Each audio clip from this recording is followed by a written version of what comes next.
Questioner, the other day I was asking you about the two ways of growth, renunciation and enjoyment, yoga and bhoga. The difference is not so great as it looks.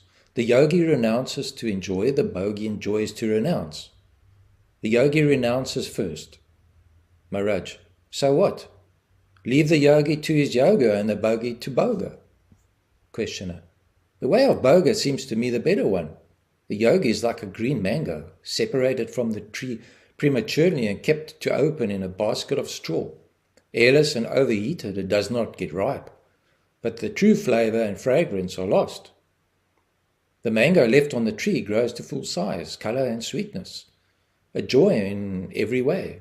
Yet somehow yoga gets all the praises and bhoga all the curses. As I see it, bhoga is the better of the two. Maharaj, what makes you say so? Questioner, I watch the yogis in their enormous efforts, even when they realize there is something bitter or astringent about it. They seem to spend much of their time in trances, and when they speak, they merely voice their scriptures. At their best, such nonis are like flowers, perfect but just little flowers, shedding their fragrance within a short radius. There are some others who are like forests, rich, varied, immense, full of surprises, a world in themselves. There must be a reason for this difference. Maharaj, well, you said it. According to you, one got stunted in his yoga while the other flourished in bhoga. Questioner, is it not so? The yogi is afraid of life and seeks peace, while the bhogi is adventurous, full of spirits, forward-going. The yogi is bound by an ideal, while the bhogi is ever ready to explore. Maharaj, it is a matter of wanting much or being satisfied with little. The yogi is ambitious, while the bhogi is merely adventurous. Your bhogi seems to be richer and more interesting, but it is not so in reality. The yogi is narrow as the sharp edge of the knife. He has to be, to cut deep and smoothly, to penetrate unerringly the many layers of the false. The bhogi worships at many altars. The yogi serves none but his own true self. There is no purpose in opposing the yogi to the bhogi. The way of outgoing necessarily precedes the way of returning. To sit in judgment and allot marks is ridiculous. Everything contributes to the ultimate perfection. Some say there are three aspects of reality: truth, wisdom, bliss. He who seeks truth becomes a yogi. He who seeks wisdom becomes a nani. He who seeks happiness becomes a man of action. Questioner, we are told of the bliss of non-duality. Maharaj, such bliss is more than nature of a great peace. Pleasure and pain are the fruits of actions, righteous and unrighteous. Questioner, what makes the difference? Maharaj, the difference is between giving and grasping. Whatever the way of approach, in the end, all becomes one. Questioner, if there be no difference in the goal, why discriminate between various approaches? Maharaj answers, let each act according to his nature. The ultimate purpose will be served in any case. All your discriminations and classifications are quite all right, but they do not exist in my case. As the description of a dream may be detailed and accurate, though without having any foundation, so does your pattern fit nothing but your own assumptions. You begin with an idea and you end with the same idea under a different garb. Questioner, how do you see things? Maharaj, one and all are the same to me. The same consciousness appears as being and as bliss. Chit in movement is ananda. Chit motionless is being. Questioner, still you are making a distinction between motion and motionless. Maharaj, non-distinction speaks in silence. Words carry distinctions. The unmanifested, the nirguna, has no name. All names refer to the manifested, the saguna. It is useless to struggle with words to express what is beyond words. Consciousness, Chidananda, is spirit, Purusha. Consciousness is matter, Prakriti. Imperfect spirit is matter. Perfect matter is spirit. In the beginning as in the end, all is one. All division is in the mind, Chitta. There is none in reality, Chit. Movement and rest are states of mind and cannot be without the opposites. By itself, nothing moves, nothing rests. It is a grievous mistake to attribute to mental constructs absolute existence. Nothing exists by itself.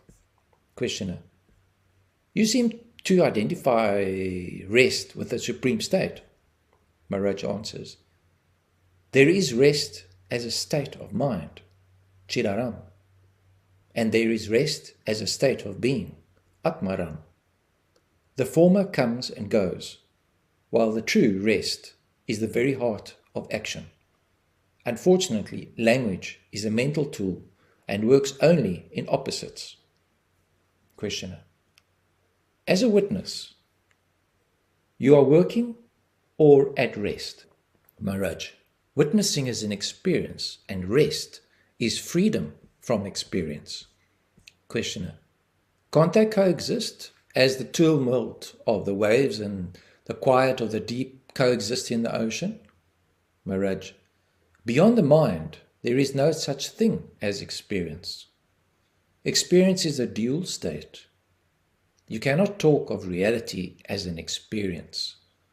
Once this is understood, you will no longer look for being and becoming as separate and opposite.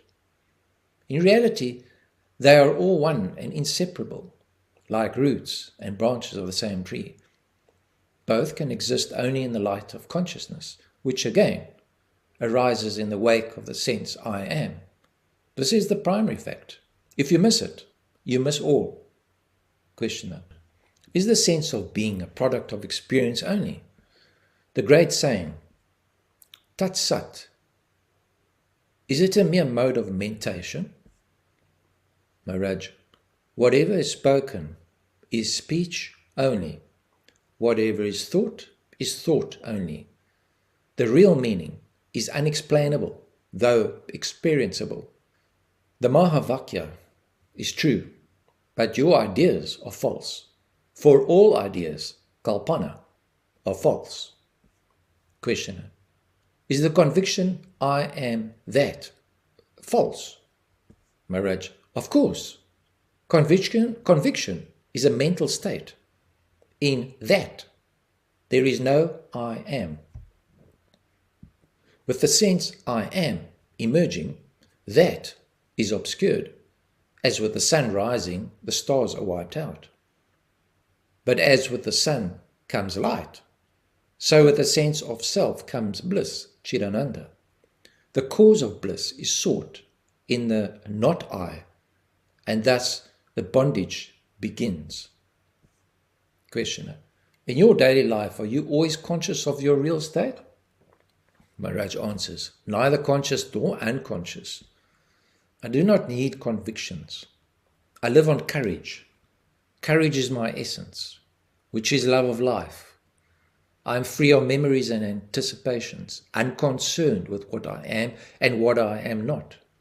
I am not addicted to self-descriptions, Soham and Brahmasmi, I am He, I am the Supreme, are of no use to me. I have the courage to be as nothing and to see the world as it is, nothing. It sounds simple, just try it. Questioner: But what gives you courage? Maharaj: How perverted are your views? Need courage be given? Your question implies that anxiety is the normal state and courage is abnormal. It is the other way around. Anxiety and hope are born of imagination. I am free of both. I am simple being and I need nothing to rest on. Questioner: Unless you know yourself, of what use is your being to you? To be happy with what you are, you must know what you are. Maharaj: Being shines as knowing. Knowing is warm in love. It is all one. You imagine separations and trouble yourself with questions. Don't concern yourself overmuch with formulations. Pure being cannot be described. Questioner. Unless a thing is noble and enjoyable, it is of no use to me. It must become a part of my experience, first of all. Maharaj. You are dragging down reality in the level of experience.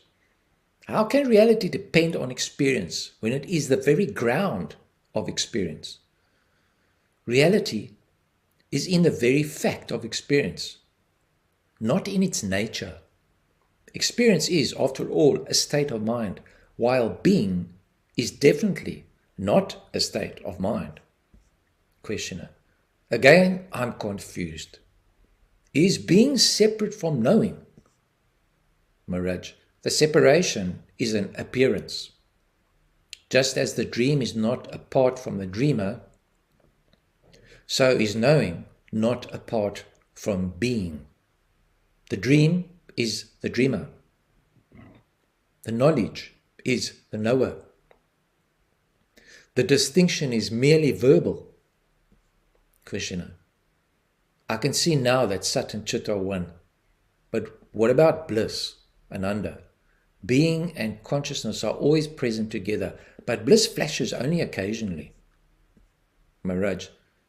The undisturbed state of being is bliss. The disturbed state is what appears as the world. In non-duality, there is bliss. In duality, experience.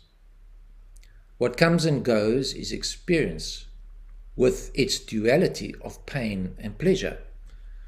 Bliss is not to be known. One is always bliss, but never blissful.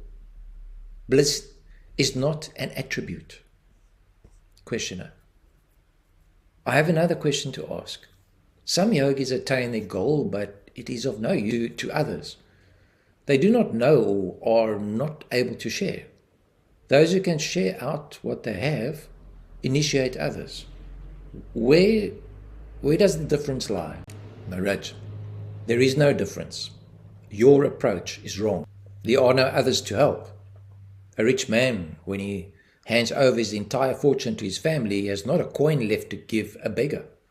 So is the wise man. Nani, stripped of all his powers and possessions. Nothing, literally nothing, can be said about him. He cannot help anybody, for he is everybody. He is the poor and also his poverty, the thief and also his thievery. How can he be said to help when he is not a part? Who thinks of himself as separate from the world, let him help the world. Questioner. Still there is duality. There is sorrow, there is need of help. By denouncing it as mere dream, nothing is achieved. Maharaj, the only thing that can help is to wake up from the dream. Questioner. An awakener is needed. Maharaj, who, again, is in the dream? The awakener signifies the beginning of the end. There are no eternal dreams. Questioner. Even when it is beginningless? Maharaj, everything begins with you. What else is beginningless? Questioner. I began at birth. Maharaj, that is what you are told. Is it so? Did you see yourself beginning? Questioner. I began just now. All else is memory. Maharaj, quite right. The beginningless begins forever. In the same way, I give eternally because I have nothing. To be nothing, to have nothing, to keep nothing for oneself is the greatest gift, the highest generosity. Questioner. Is there no self-concern left? Maharaj. Of course I am self-concerned, but the self is all. In practice it takes the shape of goodwill, unfailing and universal. You may call it love, all-pervading, all-redeeming. Such love is supremely active, without the sense of doing.